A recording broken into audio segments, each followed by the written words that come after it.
Welcome, everybody. This is Mario from Barberview TV Podcast. We're now live on Amazon Fire TV, Roku, Apple TV, YouTube. Even if you have one of these fancy, smancy iPhones, we have an app for that and also for the Android as well. No excuses. Don't want to hear it. Make sure to check out this barber culture from all over the globe.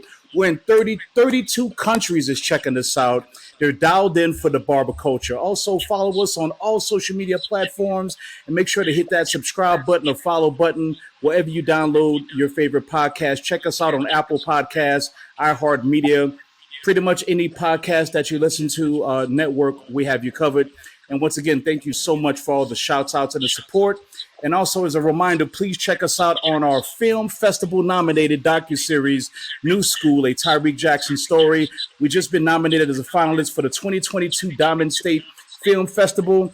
We're looking forward home to take that hardware, you know what I'm saying? So check it out, man. This barber culture thing is so exciting as we move forward, and Barberview TV is so just blessed to be in a position to push this whole thing forward.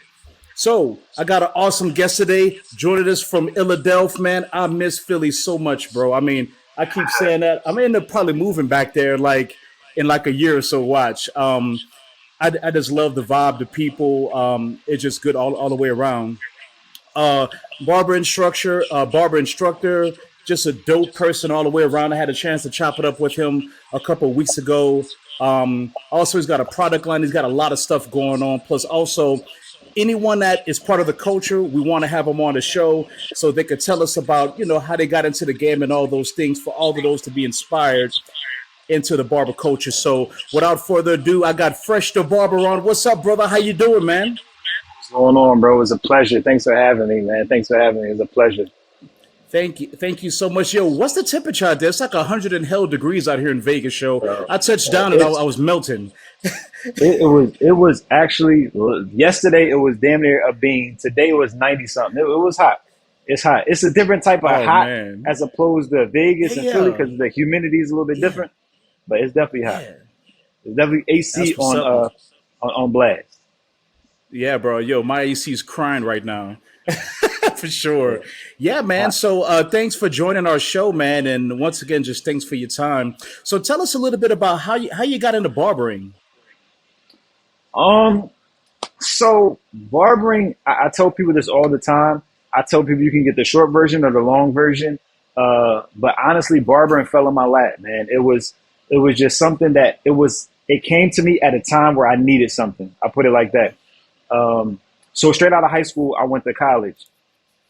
So I went to Penn State. So in my mind, I'm like, well, this is going to be my thing. I'm going to go here. I'm going to do the school thing, and whatever happens, happens. Life didn't work out that way. So like my third or fourth year, I had a couple hiccups, a little bumps in the road. So I had to go somewhere else. So while I was there, I was incarcerated for 5 years. So my first year of incarceration was 2005. Um, and it was nothing for me to do there. Like idle hands are the devil's playground. So it was nothing for me to do. Yeah. So they came to me and was like, well, look, we're starting a barber program. Is that be something you'd be interested in? In my mind, I'm like, bro, I never cut hair in my life. The clippers make mad noise. They shake. I don't know if that's going to be for me. I don't know if it's going to be for me. Being honest, I don't know if it's going to be for me. So I called my mom like, yo, look, they came to me with this, da da da da. She's like, well, at the end of the day, you need to try. You need to do something. So I did it because of my mother's push. She said, do it. So, everybody's going to listen to their mother. So I'm like, all right, bet I'm going to give it a try. So I said, I'm either going to be good or I'm going to have a haircut. I'm going to stay with a fresh cut. So those are my options. That's what I went. That was the mindset that I went into this with. So lo and behold, I became an okay barber. I was sought out. A lot of people wanted me to cut their hair. So once I got the idea and the concept like that I can make money doing this, once I came back, I was released in 2010 and I just came home and I just had like the mindset of like, I gotta get it. I have to make up for all the lost time. So I jumped in the industry feet first and I just went at it, man. It was just 7 days a week for maybe 6 to 7 years straight, cutting hair every single day, just building a name for myself, getting a clientele. I was more so hell bent on getting a clientele because I wanted to generate the revenue that I knew that I needed to sustain a lifestyle that I wanted. And I was able to do that. I was able to generate some dope relationships over the years. And some of my best friends are barbers. You know, my business partners, Wizzy the Barber and Cold Cuts. Those are my best friends, and I met them through this industry. You know, so it's cliche, and a lot of people say it, but barbering it truly did. I don't want to say save my life, but it gave me purpose at a time that I needed purpose. You know? Definitely, bro. That's it's crazy how things just show up when you need them the most, and you get that signal, or you have that person that's pushing you, and then you just say, "Yo, just I'll do it." And all of a sudden, here we are today, man. It's a very inspirational story. Yeah. So since you've been in the barber game, from 2010, right? Well, of course, when you Yeah, was incarcerated, you was I was getting still your reps cutting, in. You know what but I'm saying? yeah, Yeah, you were still cutting. Yeah, yeah. But then when you came out and you've made that transition, man, tell me how the vibe was like you said, you had some bumps in the road, and now now you have a purpose, and you're trying to grind, and you're trying to prove all the people that they're hating from the sideline, right? They kind of have a yeah. version of what they had in your mind. Then you're hmm here. Tell us about some of what that climb was like. Was it a lot of people that was supporting you? Was it a lot of doubters? Kind of give us a little get a So so perspective so on what here that looked so like. here So here's the thing. A lot of people like to be like, oh, I had haters. I had mad haters. I honestly can say, bro, I really didn't have anybody hating. You feel me? I That's felt dope. like, well, it might have been me having tunnel vision, but I felt like, yo, at the Hmm. end of the day, like, I have a second chance at life. I'm just going to make the most of it. You know what I'm saying? Like, and like all my friends that I had and like family, they were all pushing like, yo, like you could do it. You know what I'm saying? So I didn't really go. My brother was also a major person, like just pushing me. So I really didn't feel like I had like a lot of people hating. Like you got like miscellaneous barber beef, but it was never like nobody hating. You know, like nobody was hating. Yeah. Like I'd be a liar if I'm like, yeah, bro, they was hating on me all crazy. Like, no, nobody was really hating on me. Like, well, I might have been oblivious to it, but like I feel like I have a outgoing personality to where like you either love me or you hate me, and more people love me. You know what I'm saying? Like I stay in my lane. I don't do too much. I like sports. I like cutting hair. I have kids. You know what I'm saying? So it's like I really don't do too much. I coach youth sports. I cut hair and I teach. You know, like that's my gift. That's what I like to educate. I like to give back. You know, so it's not like I just stay in my lane, bro. I don't bother nobody. I don't bother nobody. Yeah, that's the thing. It sounds like you're just ultra focused. You're locked in, and all the noise around you, it doesn't even matter because at the end of the day, you know what drives you, and you know what means the most to you. So that's very awesome. Yeah. So tell us about the Philly barber scene, man. I lived there for a year in 2020, and you don't have to go that far to understand. Like, there's a lot of influence in that hood. I know we talked about Tyreek, Fahim, and just there's so many people just on in that northeast corridor that's really trendsetters. Tell us about Philly and just some of the things that are going on in the barber game that's unique to some of the things that you may see outside of Philly. Um, so it's the Philadelphia barber scene is very competitive. It's very competitive. Just like if you're from up north, if you're from New York, if you're from Jersey, if you're from Philly, it's just a competitive nature from being from these places. So every barber that's in Philly, of course, is going to tell you they're the best barber.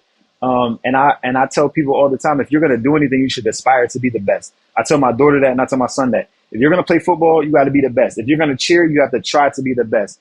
So I understand it, but some people just don't know how to have um, a competitive nature, like a friendly competition, as Yeah. opposed like a malicious or hating type competition. You know what I'm saying? Like I feel like I'm a better barber than a lot of people, but I'm not gonna hate or put down another barber like, bro, you trash. You know what I'm saying? So a lot of people don't know how to keep it on the negative side of things. Like a lot of people be hating, but the barber scene in Philadelphia is very competitive. It's a lot of dope barbers, a lot of trendsetters, a lot of people who are that are looked upon in the industry as goats, as people that have done things, have sparked and set trends. Um, so I tell people, like, if you're gonna be a barber in Philly, bro, you gotta be sharp. Like, you gotta be sharp. You can't cut any corners. Hmm. Enhancements are cool.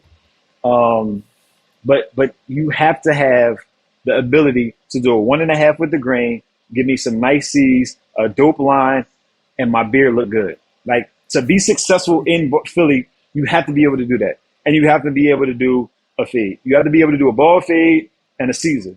You have to be able to do it. Those are the staples, you know. And I tell people that all the time. Like I came to Philly with a skill set. Like I really knew how to do a 1.5 with the grain, dark, temple fade, neck fade, and a dope shape up. Like you needed that, I'm your man. Until I was able to hone my skills to where I was able to do everything. You know, now I can cut straight hair. I can do drop fades, mohawks, all the color, all of that other stuff. But I came here with a specific skill set, and I knew if I could do that, then I would be able to get myself a clientele and make a pretty good living for myself. But at the end of the day, it's very competitive here.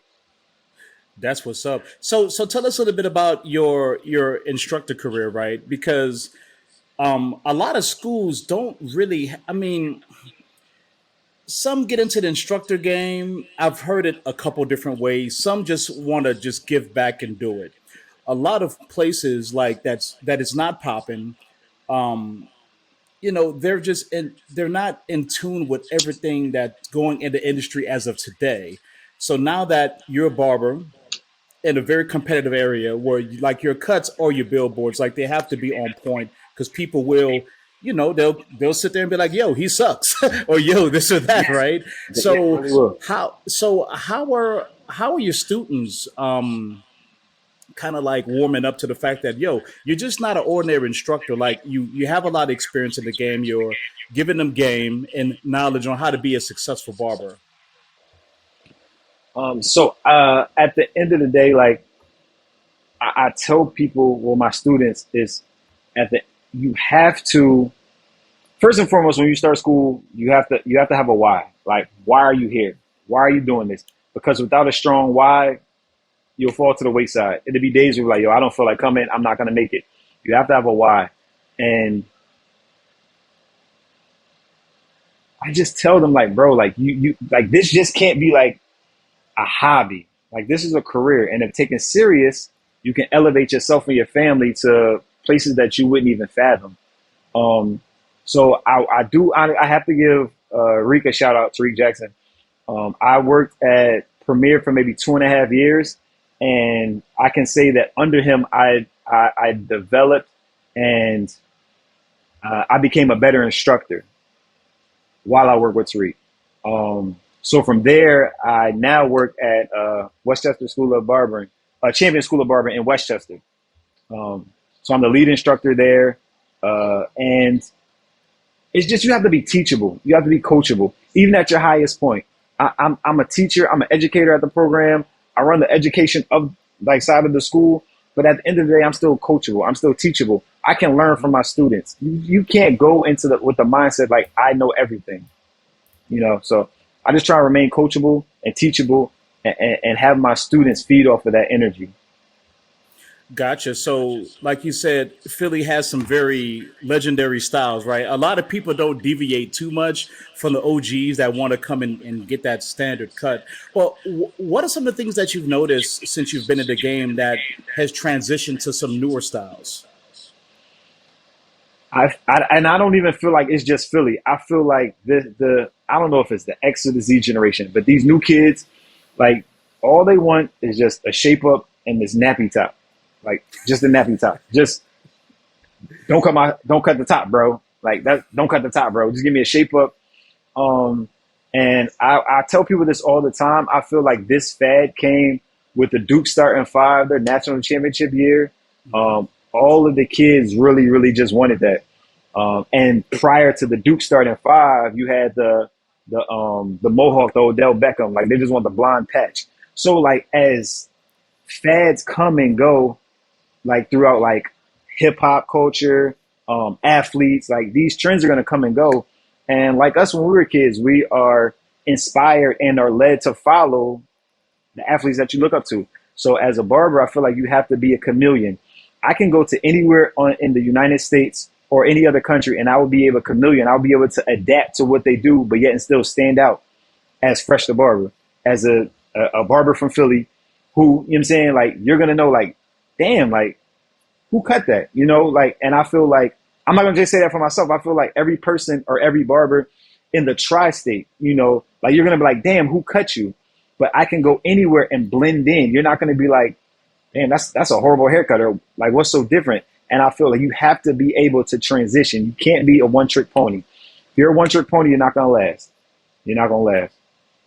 For sure. Yeah, that's absolutely 100% correct. And now you just have to have so many tools in the toolbox because now, like you said, a lot of people having the long hair didn't know if it was inspired by COVID because a lot of people was, I mean, Yeah, everybody's things were scared of the crazy. barbershop. Everyone was scared. And now you got this monkeypox joint that's popping off. So that's another This thing is that we have wild. to be on the, it's, This is dude, wild. if it ain't This one is thing, it's anything. another. And so tell us a little bit about what happened in the pandemic. How were you impacted as a barber, as an instructor? Um, so both schools went virtual.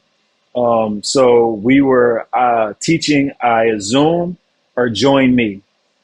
Um, it was good for the students that are like on the back end of the program. So Hmm. in Pennsylvania, it's a 1,250-hour program. So the pandemic hit 2020. Let's just say you had a student anywhere from 700 hours to 1,000 hours. It's like, damn, do I stop them from graduating because of pandemic?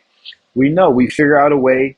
We were able to get it approved through NACIS and state boards to where like we are allowing you to give your students X amount of credits per day virtual.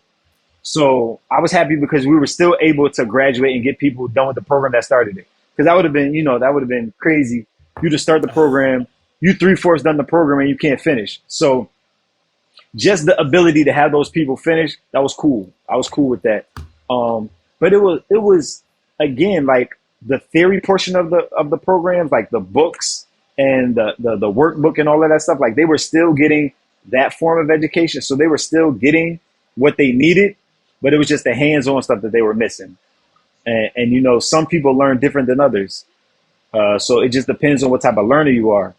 You have intuitive learners. You have people that learn by watching. You have people that are hands-on learners. So it just depends on what type of learner you have. And for the hands-on guys or girls, it sucks because it's no hands-on. You have to cut your mannequin in the house and hope that you're getting it right. It's only but so much I could do on FaceTime. You know what I mean? I can't Yeah, pick the yeah. clippers up and do it for you. You know what I mean? So the people that just missed that portion of it, it sucked. For sure. Tell us about the new breed of barbers that's coming out. I know you've been, like you said, you've been cutting for a while now, but what are some of the things that you've seen that have changed? And is and in your opinion, is barbering becoming to be that primary uh, employment? It just seems like back in the day, people had to like, for instance, like your story, you kind of backed into barbering, right? But other people now they coming out the gate like, you all want to be a barber. Tell us a little bit about that shift. Where did you actually see it happen, or is it still half and half as far as those who want to be interested in the barber game? I feel like it's half and half, maybe 60-40 people that want to come and be barbers. But depending on where you're from and what you see, keep it a bean, bro. Cutting hair is the closest thing to being a hustler or a trapper or somebody in the streets. This is a legal hustle, you know? So I can go to work on a Friday and make as much as you make in the streets on a Friday. Because at the end of the day, it's not your work. You got to break somebody down. You got to give somebody a return on the investment, you know? But here, Mm-hmm. the investment is yourself. You invested in yourself. You have to pay your booth rent or however you set up paying your percentage of your booth rent. But at the end of the day, you can still make and generate as much money as you are if you were in the streets. It's safer. I don't got to worry about running from the cops. I'm in the shop. I got AC. I can watch TV. I'm conversing with people. I'm meeting people. Mm-hmm. Everything comes to the barbershop. You know what I'm saying? Everything comes to the barbershop. It's a hub for the neighborhood, you know? So everything comes to the barbershop. You have your hard conversations, your good conversations. You learn so much. It's an information portal, you know? So everything that you find out is going to be in the barbershop.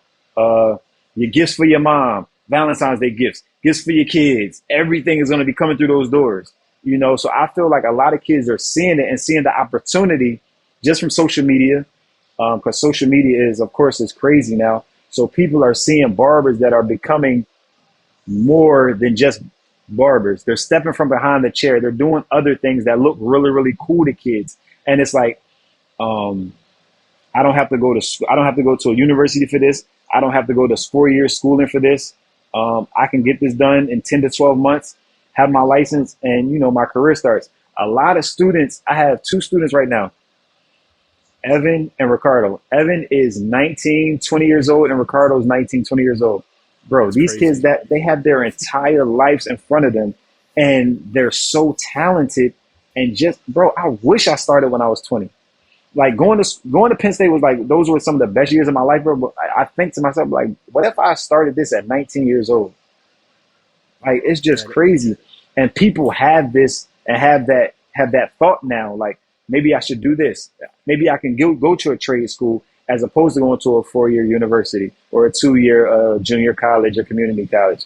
So just, I feel like Instagram, social media, and people seeing the narrative change on the barber, because there was a negative connotation behind being a barber.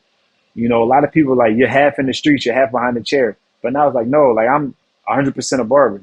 So I just feel like the narrative changed and people are seeing like, I can make the money here, the other streets, and have a positive influence on my community. for sure. It's crazy. I do remember getting those $5 garage cuts back in the day, and then now I'm paying 60 with a tip, upwards of 80, depending on if Yeah, someone come in and get enhancements and stuff. Some people charge for that. Then if you yeah, get product, you leave in there like paying $1. It's crazy yeah, how yeah. when people used to cut hair, like when I was in the military, you would get a cut for $5, but that joint would be like, just to A knock buzz. weight down. Yeah, It'll literally just just a be for buzz. there. Just a buzz. Is it exciting for the new people that's coming in the game to know that they can make this type of money? Like, what is the economic viewpoint of how people are looking at barbering now? This is another thing I tell my students, bro. This is a $1 billion industry. Hmm. Hair is a $1 billion industry. At the end of the month, Bronner Brothers is a show that's coming up. It's gonna be in Miami. It's normally always in Hmm. Atlanta. It's gonna be in Miami. Just being around all of these people, bro. It's I know barber millionaires. So just to be around these people and to understand like that is obtainable, because a lot of people don't think that can happen. But if you see it, you talk to people. These are conversations that you're having with people, and if you are around like-minded individuals and you see that something is, you can like touch it, it's obtainable. Yeah, man, put me in there. Like, what do I have to do for that? So I feel like a lot of people see it and they're like, oh shit, like this can happen. This can happen for me. I just got to put the work in. For sure. And I think a lot of it is they see people that look like me and you, Yeah, and that I see inspires somebody that them. looks. Yeah, I see somebody that looks like me that's doing Hmm. cutting hair. Like, I see somebody that looks like me that's cutting hair. I have friends in Philly right now that cut $100 regular haircut, $200 on his days off. Like, bro, it can happen. Like, it's not unfathomable. It's not like, oh my God, like nobody's gonna pay this. Yes, they are. Yes, they are. I mean, like, Absolutely. people got to stop cheating themselves, and I feel like once people, like, there's never going to be a barber union. Let's get that out the door. It's never going to be a barber union. But if barbers can collectively come to an agree, not even agreement, but if we can all be like, yo, bro, like, we should have a standard. Like, somebody should set the standard as to where this is our base price. If your price is 50, my price is 50, my man price 50, his price is 50, her price is 50. I can't cut any corners. I have no choice but to Hmm. pay the what? How much I gotta pay? I gotta pay the Exactly. 50. You Where am got I go? to. I gotta pay the 50. You Absolutely. know what I'm saying? So if people keep cutting corners and try and backdoor people for clients, so if I'm charging 50, like, no, bro, I got you for 35. No, bro, like, you're diluting the product. Like, you're diluting the product. So I just feel like people have to set the standard and stick to it. Yeah, it's crazy. How much of that do you think that's going to have a negative effect on the culture? Like you said, you do have those people that they'll get their license out the gate 80. Dude, you can't even do like the basic things right. So how are you going to set the market for, because a lot of people don't understand, and you could definitely speak to this as well. It's the level of experience. just like if you're coming to college, you can't come out of college thinking you're gonna just cake up right off the top. You have the Exactly. education level, but you have to have the experience to match that. Experience. You have Do to have you the do experience. you do you think that's do you think it's gonna work itself out just by attrition, just the barbers kind of fading away and just level setting to the right degree, or do you think it's really a problem that we have to kind of keep an eye on in the near Well, future? it's a problem that we have to keep an eye on. One, and I feel like as a shop owner, shop owners should have enough. I don't want to say pride, but you should have enough morals and values and everything's not about a dollar, bro. Everything's not about a dollar. Like you said, you don't want to saturate a product. So if it's 5 barbers in the shop, I have a new barber that comes in, bro, your price isn't my price. That's any type of job. That's any pay scale. An NBA rookie isn't going to be making the same amount as LeBron per year. Hmm. Not going to be making the same amount as Westbrook per year because you haven't earned that yet. You know? So once you come in and you pay your dues, you're there early, you leave late, you sweep hair, you get the walk-ins, then that's when you're working yourself up the pay scale. Because at the end of the day, why should I, as a customer, pay you $80? You have the probability of not getting my joint, you know what I'm saying, where I want it, and I can go to the owner of the shop or the manager of the shop. I can get exactly what I want and not pay him 80. Like, bro, it's like it's logic. You feel me? Like it has to make sense. It has to make sense. And as I feel like shop owners, that's something that they can, they can monitor. Like, well, look, it's your second day out of barber school, bro. You can't be charging 80. You feel me? You can't be charging Yo, 80. as you're talking this out, I'm thinking maybe there should be a standard to where you literally have to put name or whatever name you want to be known as and experience. That is going to let the customers understand where you're at, right? But also like a shop, right? Like to your point, like when you come into a shop, you know, that's got a lot of people, a lot of experience, it's kind of you do have to raise that game, and also a lot of people didn't understand like when you're putting down the cut, you have to invest in yourself to kind of match the level that's being charged in that shop. Do you think there's just is just pressure? Because I mean, there's a price for everything, right? Like I say, for those who come to my shop in Denver, they may complain about the price. They may complain about, oh, why I got to book online? Well, you got to book online because my time is important. If you no Exactly. show me, I lose that spot. And if I don't have someone to put in that spot, I just lost an hour I'm of asked work out. and an I'm hour of asked pay. out. Yeah, you're I'm asked asked out. out. You know what I'm saying? I'm asked out. So Like, so it's different. So is there is it tough to expect someone to come out of school and be at the $80 level, or are they going to be that so clean, or I mean, or should they start at other levels? And those I want to say like mid tier to top tier shops, because you almost have to break it down into tiers, right? yeah. Do they need to work in the D League? Like the minor leagues before they come to the major leagues. So here's the thing.